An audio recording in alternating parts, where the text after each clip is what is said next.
So I'm just on my way to my Spanish lesson in Coralejo, and I'm going to be late as usual. Sorry, Sally.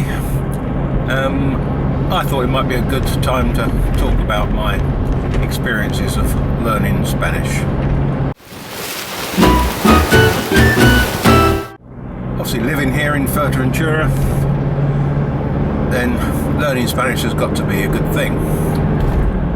There are certainly people that live here for decades, it seems, who never even attempt to learn Spanish. If they get served in a restaurant or a bar and say gracias, they think they're doing well. Sue and I certainly don't want to be like that. We've both been learning Spanish now for a couple of years. In the past, Sue's had much better experiences with learning languages at school and what have you than I have. So I have to say she's picked it up easier than I have. Plus she did French at school, whereas I did Russian. So she's used to conjugating verbs and all the sort of things you have to do in Spanish, and I'm not.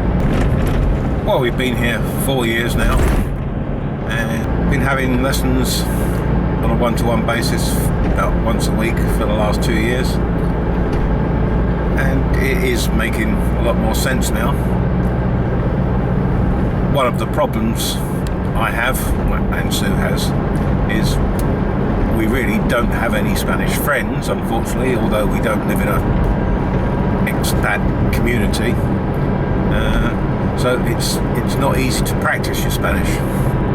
I go to the weekly Spanish lessons and practice and learn a bit more, and generally that's pretty much the last I do in Spanish until the following week, apart from going into a shop or something, and which is pretty basic Spanish. So they say that one of the best ways, go to a local bar and talk to the locals.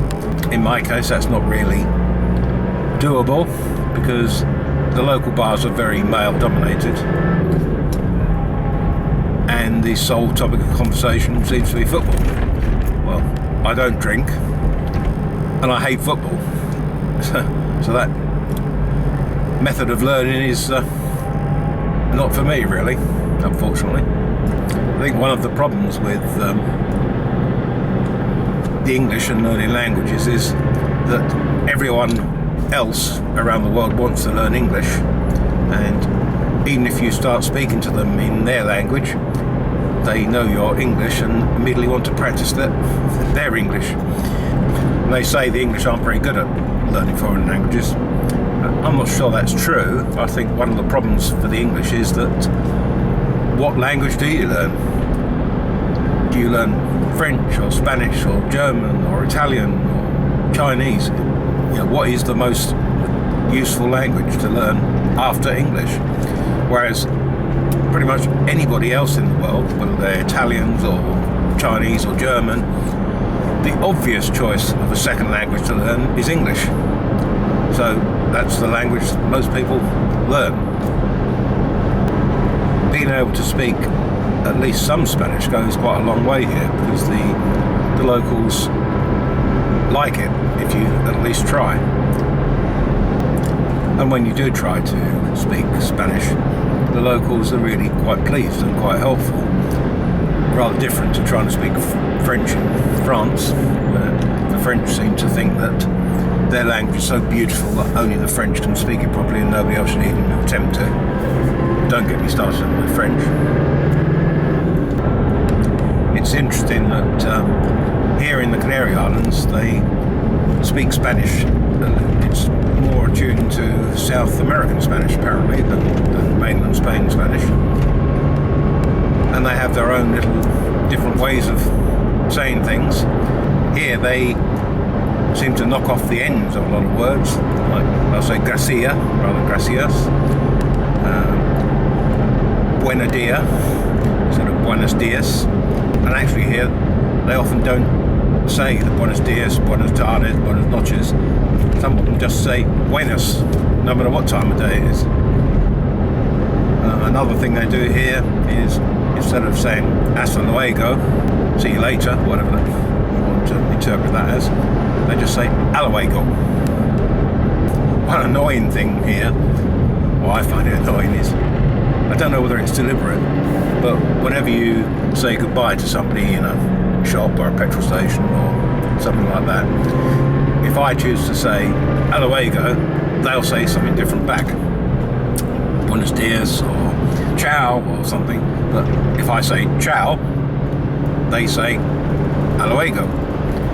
They never say the same thing back to you.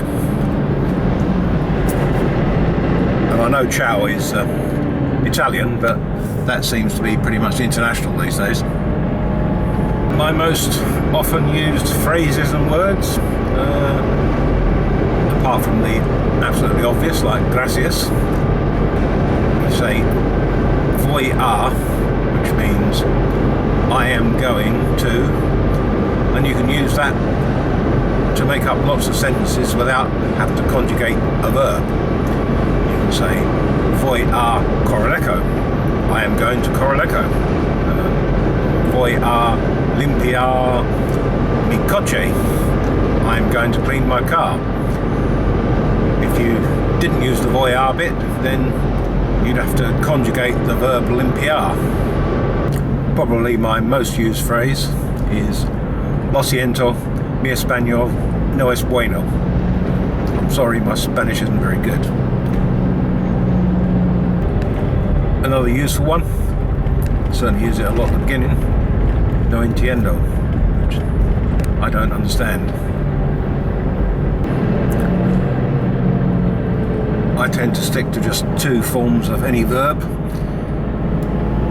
and that's the I form and the we form, because when I'm speaking to somebody, that tends to be what I'm speaking about most. Either I'm doing something or done something, or we, Sue and I, are doing something or done something.